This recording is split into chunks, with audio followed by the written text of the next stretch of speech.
अस्सलाम वालेकुम नाज़रीन, 4TV खबरनामे में आपका इस्तकबाल है। मैं हूं आपके साथ सैयद अनवारुल्लाह गौरी। आगे बढ़ने से पहले नजर डालेंगे सुर्खियों पर। टीआरएस कब्ल अज वक्त इंतखाबात के लिए तैयार, 24 घंटे बरकी सरबराही की अमलावरी पर कांग्रेस बौखलाहट का शिकार।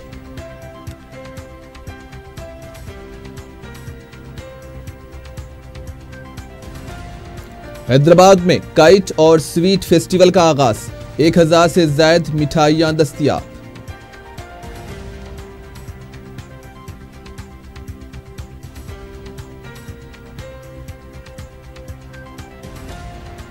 नीलोफर, महावीर और किंग कोठी हॉस्पिटल्स में नाइट शेल्टर्स का इफ्तिताह। नीलोफर अस्पताल के शेल्टर्स के निगहदाश्त की जिम्मेदारी मजलिस उठाएगी।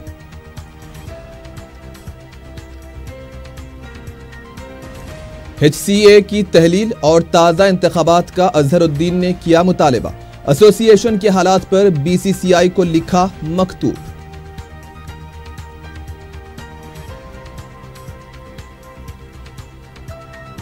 ममनुआ ड्रग्स की बड़ी मिकदार जब्त, 8 अफराद गिरफ्तार। शहर के क्लब और पब्स में फरोख्त का मंसूबा नाकाम।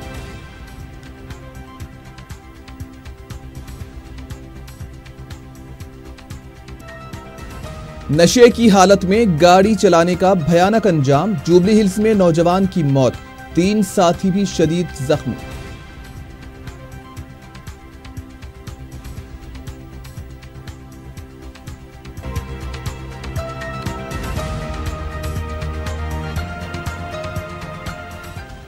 और अब खबरें तफसील से। वक्त से पहले आम इंतखाबात के लिए टीआरएस तैयार है। मीडिया से गैर रस्मी बातचीत के दौरान केटीआर ने यह बात कही। उन्होंने यह भी कहा कि क्या मरकजी हुकूमत कब्ल अज वक्त इंतखाबात कराने की जुर्रत करेगी। उनका कहना था कि टीआरएस पार्टी ने अवाम के लिए काम किया है और अवाम जो भी फैसला करेंगे उसे कबूल किया जाएगा। मुख्तलिफ सवालात का जवाब देते हुए केटीआर ने कहा कि असेंबली हलकों की हदबंदी का इम्कान है। 24 घंटे बरकी सरबराही पर केटीआर ने कहा कि हुकूमत के इस फैसले से कांग्रेस बौखलाहट का शिकार है। अगर बदउनवानी हुई है और सबूत मौजूद हैं तो कांग्रेस को अदालत से रुजू होना चाहिए। इस तरह की बयानबाजियों से कुछ हासिल नहीं होगा। केटीआर ने कहा कि पंचायत एक्ट के बारे में कुल जमाती इजलास तलब करने की क्या जरूरत है। इस एक्ट पर असेंबली में मबाहिस भी किए जा सकते हैं। रेवंत रेड्डी को निशाना बनाते हुए केटीआर ने कहा कि जेल जाने वाले इंसाफ और सच्चाई की बात ना करें। ऐसे शख्स के इल्जामात का जवाब देना भी जरूरी नहीं है। रियासती वजीर केटी रामा राव ने कहा है कि तेलंगाना के ट्रैवल एजेंट्स ई-माइग्रेट के तहत रजिस्ट्रेशन करवा लें, वरना उन्हें फर्जी तस्वुर किया जाएगा। सेक्रेटरीट में वजीर दाखिला के हमराह केटीआर ने पुलिस और NRI शोबे के आला ओहदेदारों के साथ एक इजलास मुनक्किद किया। इजलास में केटीआर ने कहा कि फर्जी एजेंट्स जो नकली वीजे के जरिए अवाम को परेशान कर रहे हैं उनके खिलाफ कार्रवाई की जाएगी। तमाम ट्रैवल एजेंट्स को 1 माह के अंदर अपना रजिस्ट्रेशन करवाना चाहिए, वरना उनके दफातर को मोहर बंद कर दिया जाएगा और क्रिमिनल मुकदमा भी दर्ज किया जाएगा। जो एजेंट्स बैरूनी मुमालिक में मुलाजिमतें दिलवाने का झांसा देने के मामलात में मुलविस हैं उनके खिलाफ PD एक्ट के तहत कार्रवाई की जाएगी। केटीआर ने बताया कि हैदराबाद में फरवरी के दूसरे हफ्ते में विदेशी भवन का संगे बुनियाद रखा जाएगा। ह्यूमन ट्रैफिकिंग के खिलाफ सख्त कार्रवाई भी की जाएगी। हैदराबाद में 3 रोजा काइट और स्वीट फेस्टिवल का परेड ग्राउंड पर नायब वजीर आला मोहम्मद महमूद अली ने इफ्तिताह अंजाम दिया। इस मौके पर कौंसिल के सदरनशीन स्वामी गौर, वजीर सयाहत चंदूलाल अजमीरा के अलावा दीगर भी मौजूद थे। प्रोग्राम में शिरकत करने वालों ने पतंगबाजी में भी हिस्सा लिया। नायब वजीर आला ने कहा कि तेलंगाना की तश्कील के बाद हर त्यौहार को तरजीह दी गई और इसकी अहमियत को उजागर किया गया। उन्होंने बताया कि काइट फेस्टिवल में 12 ममालिक के पतंगबाज हिस्सा ले रहे हैं। इस मौके पर वजीर सयाहत चंदूलाल अजमीरा ने कहा कि इस बार काइट और स्वीट फेस्टिवल का मुश्तरका तौर पर इनेकाद अमल में लाया गया। स्वीट फेस्टिवल में 1000 अक़साम की मिठाइयां रखी गई। उन्होंने अवाम से इस फेस्टिवल को कामयाब बनाने की अपील की है।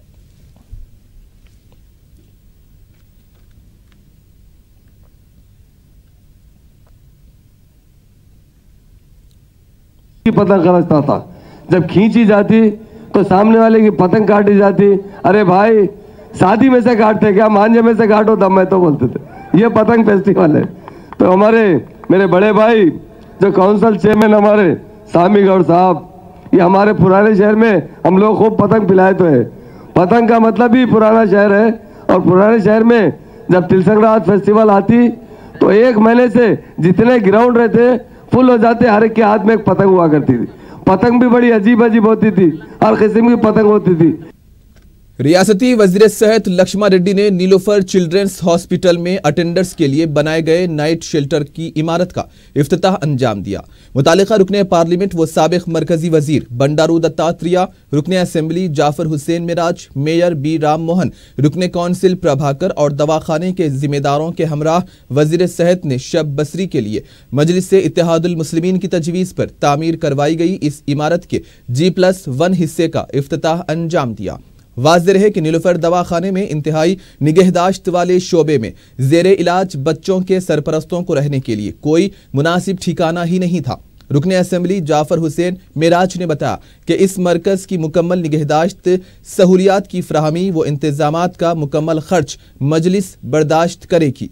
जाफर हुसैन मेराज ने बताया कि मौसम की शिद्दत की वजह से अटेंडर्स बेयारो मददगार रहते थे, लेकिन अब उन्हें शब बसरी के लिए बेहतरीन सहारा फ्राहम किया गया है। उन्होंने कहा कि इस तरह इस दवाखाने में फूड बैंक का क़याम भी ज़ेरे गौर है। मजलिस के मुकामी जिम्मेदारान, नुमाइंदा अराकीन बल्दिया सुभान और इकबाल भी इस मौके पर मौजूद थे। किंग कोठी मैटरनिटी अस्पताल में भी मरीजों के अटेंडर्स के लिए नाइट शेल्टर की इमारत का इफ्तिताह मेयर बी राम मोहन ने अंजाम दिया।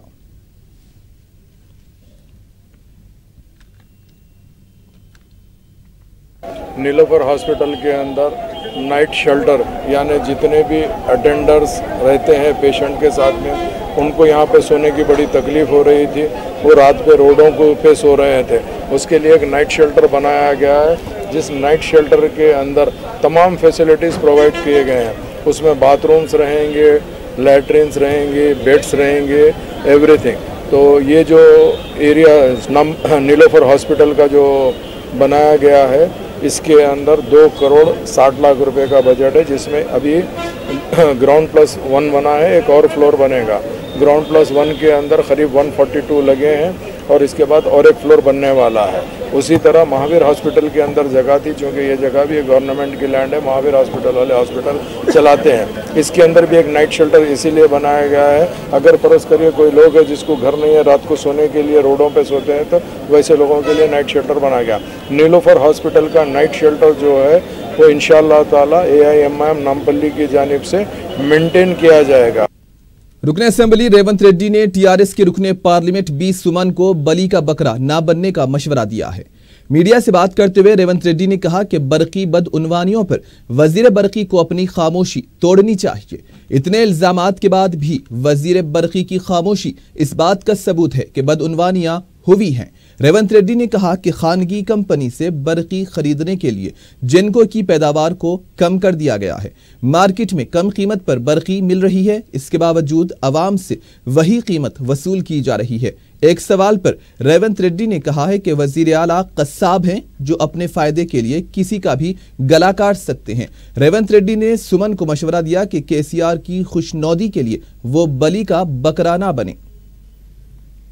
अपने को काट दे, नहीं तो IS वाले को काट दे। आप बोलो उसको बोले तो क्या बोलते, अपने घर का कुत्ता। अपना बिस्किट का है तो अपना कुत्ता अपना बात सुनेगा ना। जो अपना कुत्ता कैसे भी दूसरे लोगों को भोंकते रहता है, उसमें कोई फर्क नहीं है, कोई नया नहीं है। 8 महीने के बाद जब इलेक्शन आते हैं ना, तब सुमन को पता लग जाएगा KCR साहब कैसा आदमी है, क्या होने वाले है। बात की बात, जैसा रविंद्र अन्ना जाके मिट्टी डाल के है ना वो उसके ऑफिस पे, उसके सर पे, सुमन भी आने वाले दिनों में वही काम करने वाले हैं। उन्हें बड़े बात बोले तो बड़े आदमी नहीं बनता, सही काम करे तो बड़े आदमी बनता।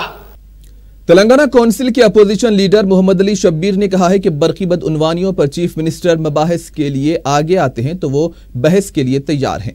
मीडिया से बात करते हुए मोहम्मद अली शब्बीर ने कहा कि वजीर आला को 24 घंटे बरकी सरबराही की तशहीर से पहले 1 यूनिट बरकी पैदावार का सबूत पेश करना चाहिए।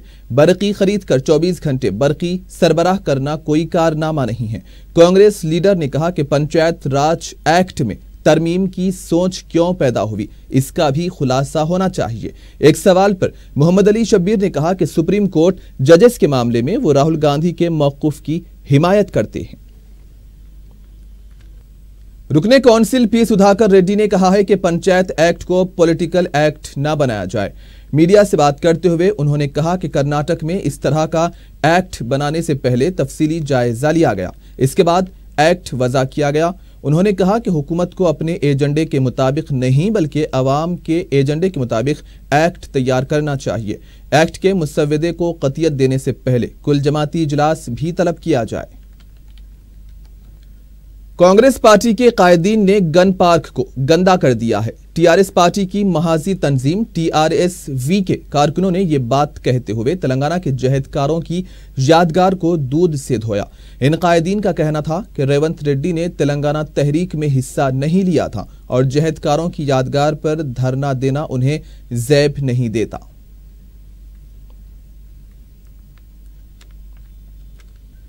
तेलुगुदेशम लीडर वी प्रताप रेड्डी की गिरफ्तारी के खिलाफ तेलुगुदेशम वफद ने गवर्नर ESL नरसिम्हन से मुलाकात करते हुए नुमाइंदगी की है।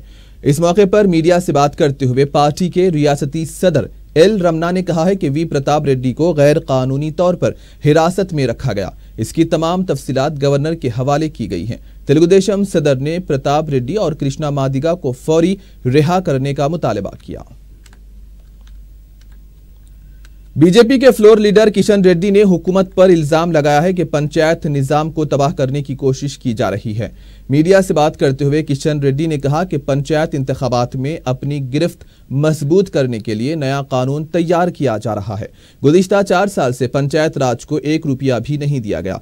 ग्राम पंचायत की आमदनी पर भी हुकूमत ने कब्जा किया है। किशन रेड्डी ने कहा कि नए कानून में पंचायतों को तमाम इख्तियारात मिलने चाहिए। नए कानून में क्या रखा गया है, इसकी भी वजाहत जरूरी है।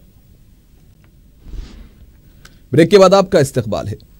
साबिक क्रिकेट कप्तान मोहम्मद अजहरुद्दीन ने हैदराबाद क्रिकेट एसोसिएशन के ताज़ा इंतखाबात का मुतालबा किया है। अजहरुद्दीन ने मीडिया से बात करते हुए हैदराबाद क्रिकेट एसोसिएशन के मौजूदा ओहदेदारों के खिलाफ कानूनी कार्रवाई का भी ऐलान किया। उनका कहना था कि उन्हें इंतखाब में हिस्सा लेने से रोका जा रहा है और ये कहा जा रहा है कि वो HCA का इंतखाब लड़ने के अहल नहीं है। अजहरुद्दीन ने हैदराबाद क्रिकेट एसोसिएशन के मौजूदा हालात पर BCCI को एक मकतूब भी रवाना किया है। उन्होंने HCA के मौजूदा सदर विवेक पर झूठ बोलने का भी इल्जाम आयद किया। उनका कहना था कि BCCI का मकतूब उनके पास सबूत है, जबकि विवेक ये कहते हैं कि BCCI ने उन्हें क्लियरेंस नहीं दिया है। विवेक का मौक़िफ़ बुनियादी हुकूक की खिलाफ वर्जी है। अजहर ने कहा कि उन्हें किसी से कोई दुश्मनी नहीं है, लेकिन विवेक मुसलसिल अपने इख्तियारात का बेजा इस्तेमाल कर रहे हैं। उन्होंने मौजूदा सदर विवेक को अपने ओहदे से इस्तीफा देकर एसोसिएशन की तहलील का भी मुतालबा किया। उन्होंने कहा कि वो पहले दिन से ये कह रहे हैं कि इब्तिदा से ही मौजूदा ग्रुप कवायद की खिलाफ वर्जी कर रहा है। लोधा कमेटी ने जो सिफारिशात की थी, इसे पूरी तरह से नज़रअंदाज कर दिया गया है। अजहर ने कहा कि BCCI ने उन्हें इंतखाबात लड़ने की इजाज़त दी है, इसके बावजूद भी उन्हें इंतखाब लड़ने से रोका गया।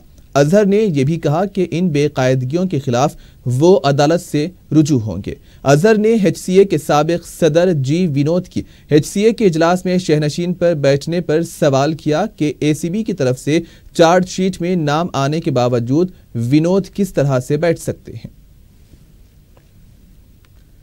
रियासती वक्फ बोर्ड के चेयरमैन मोहम्मद सलीम ने मुतालिका रुकन असम्बली सैयद अहमद पाशा कादरी और जामे निज़ामिया के जिम्मेदारों व सरकारी ओहदेदारों के हमराह जामे निज़ामिया का दौरा किया, जहां ऑडिटोरियम की तामीर का काम जारी है।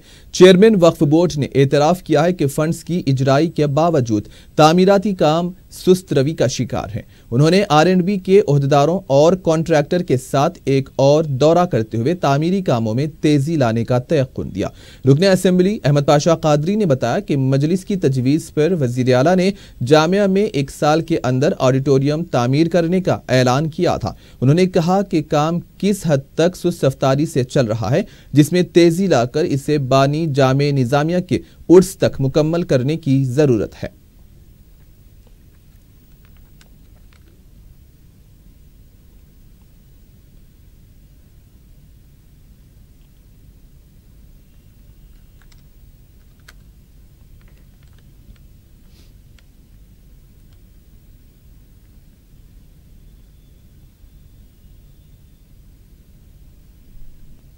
जुनूबी हिंद की अजीम इस्लामी यूनिवर्सिटी जामे निज़ामिया जो हैदराबाद के शिबलीगंज इलाके में वाक़ है, यहाँ के एक ऑडिटोरियम की मंजूरी मजलिस इत्तेहादुल मुस्लिमीन की नुमाइंदगी पर चीफ मिनिस्टर चंद्रशेखर राव साहब ने दी थी, जिसका काम वो तेज़ी से जारी है।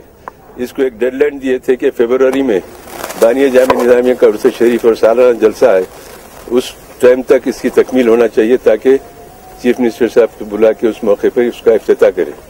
आज चेयरमैन वक्फ बोर्ड जनाब सलीम साहब R&B के इंजीनियर्स के साथ वक्फ बोर्ड के CEO और स्टाफ के साथ यहाँ पूरा मुआयना किए, काम को देखे, जायजा लिए और चेयरमैन साहब ने पाबंद किया है कि जितना हो सके तेजी के साथ काम की तकमील करे। हम यहाँ पर इसलिए आए हैं कि 16 तारीख को उर्स है, जो बानी जामे निज़ामिया है, जो बुजुर्ग, उनका उर्स है और जब तक हम कंप्लीट करना बोल के R&B को भी हम पाबंद करे थे। CM साहब भी बोले थे, क्योंकि CM साहब की कोशिशों से जो है ना फंड भी जो है ना इमीडिएट जारी किया गया है, क्योंकि फंड में भी कोई रुकावट नहीं है लोगों को, क्योंकि अगर फंड अगर रोक रहे तो काम स्लो होना चाहिए था, क्योंकि अभी तक कंप्लीट 1 महीना पहले कंप्लीट होना चाहिए था काम। ये काम डिले है, कॉन्ट्रैक्टर के ऊपर भी एक्शन लिया जाएगा अगर काम टाइम पे नहीं होगा तो ये, क्योंकि हम ये चीज को खामोश नहीं बैठेंगे, क्योंकि ये बहुत इंडिया में नंबर 1 इदारा है जामे निज़ामिया। जामे निज़ामिया का सब लोग रिस्पेक्ट करते हैं, CM साहब भी रिस्पेक्ट करते हैं, हमारे दूसरे डिपार्टमेंटों में कर लिए होंगे, ये वक्फ बोर्ड के अंदर जो है ना नहीं कर सकते, क्योंकि CM साहब फंड पूरा जारी कर दिए है, क्योंकि फंड रुक रहा तो काम रुकता कभी भी। फंड रेडी है हमारे पास, आज बोले तो हम फंड देने के लिए रेडी है। जितना जो लोग बिल सबमिट करे 1 सेकंड भी हम लोग फंड को रोके नहीं, जल्द से जल्द यहाँ पर जो है ना काम होना है। 2 महीने के अंदर अगर कंप्लीट नहीं हुआ तो हम जो है ना बिल्कुल इसके ऊपर कॉन्ट्रैक्टर पे भी हम पेनल्टी डालेंगे, एक्शन भी लेंगे इसके ऊपर। बरकी तार गिरने से एक लड़का माजूर हो गया है। सदर मजलिस व रुकने पार्लियामेंट हैदराबाद बैरिस्टर ओवैसी की हिदायत पर महकमे बरकी से इस लड़के को 3,84,000 रुपये का एक रकमी चेक दिलाया गया। मजलिस के मोतमद उमूमी व रुकने असेंबली सैयद अहमद पाशा कादरी ने दारुस्सलाम में इस लड़के को उनके वालिदैन की मौजूदगी में ये चेक हवाले किया। चंद माह कबल रोड नंबर 12 बंजारा हिल्स में फुरकान नामी ये लड़का बरकी तार की जद में आ गया था, जिससे इसका एक हाथ मुतासिर हुआ, जिसे काटना पड़ा। इस लड़के के पांव भी मुतासिर हुए हैं। सदर मजलिस की हिदायत पर मजलिसी कायदीन ने इस लड़के को महकमे बरकी से ये इमदाद मंजूर करवाई। अहमद पाशा कादरी ने कहा कि ये माजूर लड़का अब एक दीनी मदरसे में तालीम हासिल कर रहा है। इसके मुस्तकबिल को बेहतर बनाने और इसे दीगर सरकारी स्कीम से मुस्तफीद करवाया जाएगा। चेक हवालगी के मौके पर मजलिस के रुकने असेंबली अहमद बलाला भी मौजूद थे। शहर के हलके असेंबली चारमीनार के मजलिसी कारकुनान की जानिब से साल 2018 का कैलेंडर शाये किया गया। इस कैलेंडर में सालार मिल्लत अलहाज सुल्तान सलाउद्दीन ओवैसी को खिराज अकीदत पेश करते हुए मजलिस की कामयाब जद्दोजहद को नुमायां किया गया। दारुस्सलाम में इस कैलेंडर की रस्में इजरा अंजाम दी गई। मोतमद उमूमी व रुकने असेंबली सैयद अहमद पाशा कादरी व दीगर अरकान असेंबली अहमद बलाला, कौसर मोहिउद्दीन, हलके चारमीनार के मजलिसी सुदूर व मोतमदीन और सरगर्म कारकुनान की बड़ी तादाद इस मौके पर मौजूद थी। संक्रांति की तातीलात के पेश नजर शहर के बस डिपोस और रेलवे स्टेशन पर गैर मामूली हुजूम देखा जा रहा है। इमलीबन, गौलीगुड़ा और सिकंदराबाद बस डिपोस से तेलंगाना के दूसरे अजला और आंध्र प्रदेश के लिए इजाफी बसें चलाई जा रही हैं। हैदराबाद, विजयवाड़ा, शाहरा के टोलगेट पर तवील कतारें देखी गई। 17 जनवरी तक प्लेटफॉर्म टिकट की कीमत दुगनी कर दी गई है। अवाम ने प्लेटफॉर्म टिकट की कीमत में इजाफे पर बरहमी का इजहार किया है।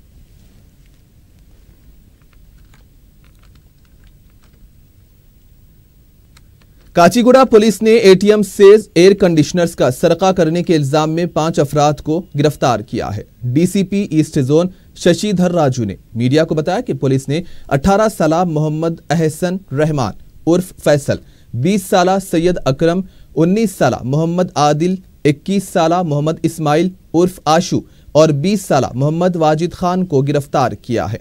उन्होंने बताया है कि पुलिस ने 8 जनवरी को मौसूल हुई ICICI बैंक और SBI बैंक की शिकायत पर कार्रवाई की है, जिसमें दोनों बैंक के 2 एयर कंडीशनर्स के सरके की शिकायत की गई।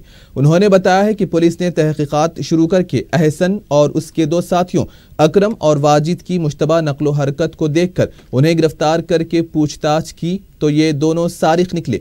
उन्होंने बताया है कि तहकीकात पर इस बात का भी पता चला है कि अहसन रहमान जो इस टोली का सरगना है, वो साबिक में मुंबई की एक कंपनी में एयर कंडीशन और CCTV कैमरों की मरम्मत का काम करता था जो ATMs में लगाए जाते हैं। इसने इस तजुर्बे और जानकारी का फायदा उठाते हुए उसी कंपनी के एयर कंडीशनर का सरका किया जहां उसे नौकरी से मुअत्तल कर दिया गया था। उन्होंने बताया कि मुलजिमीन ने 23 पुलिस हुदूद में वाक़े 41 ATMs के 80 एयर कंडीशनर्स का सरका किया। पुलिस ने मुलजिमीन के कब्जे से 75 air conditioners, compressors, auto rickshaw और दीगर दूसरे सामान को भी बरामद किया।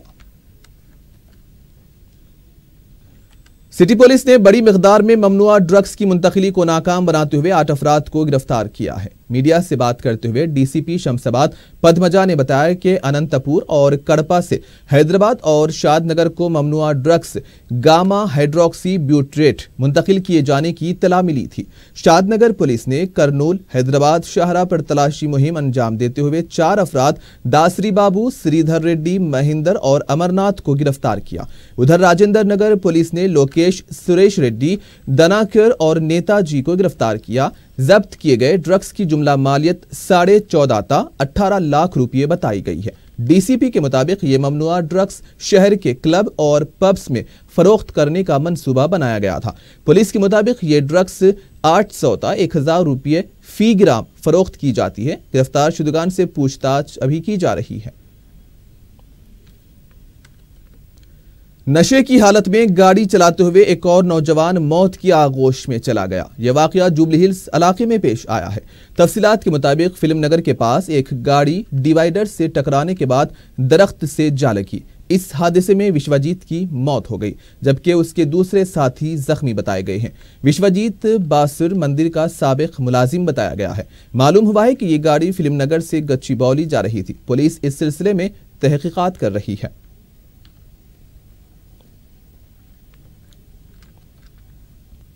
और आखिर में सुर्खियों पर एक और नजर। TRS कब्ल अज वक्त इंतखाबात के लिए तैयार, 24 घंटे बरकी सरबराही की अमलावरी पर कांग्रेस बौखलाहट का शिकार।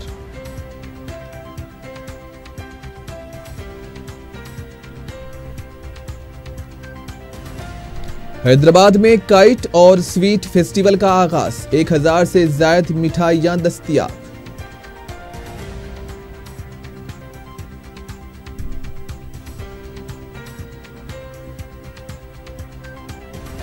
नीलोफर, महावीर और किंग कोठी हॉस्पिटल्स में नाइट शेल्टर्स का इफ्तिताह। नीलोफर हॉस्पिटल के शेल्टर्स के निगहदाश्त की जिम्मेदारी मजलिस उठाएगी।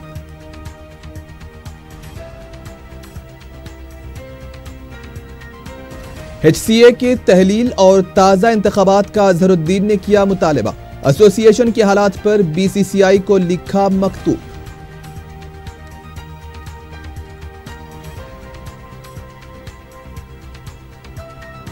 ममनुआ ड्रग्स की बड़ी मिकदार जब्त, 8 अफराद गिरफ्तार। शहर के क्लब और पब्स में फरोख्त का था मंसूबा।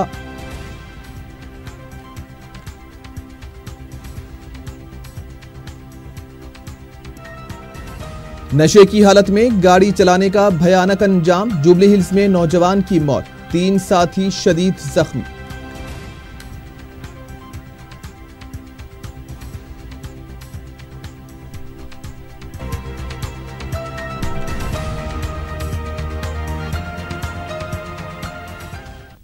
और इसी के साथ ही 4TV खबरनामा यहीं पर इख्तिताम पजीर होता है। सैयद अनवारुल्लाह गौरी को दीजिए इजाजत। अल्लाह हाफिज।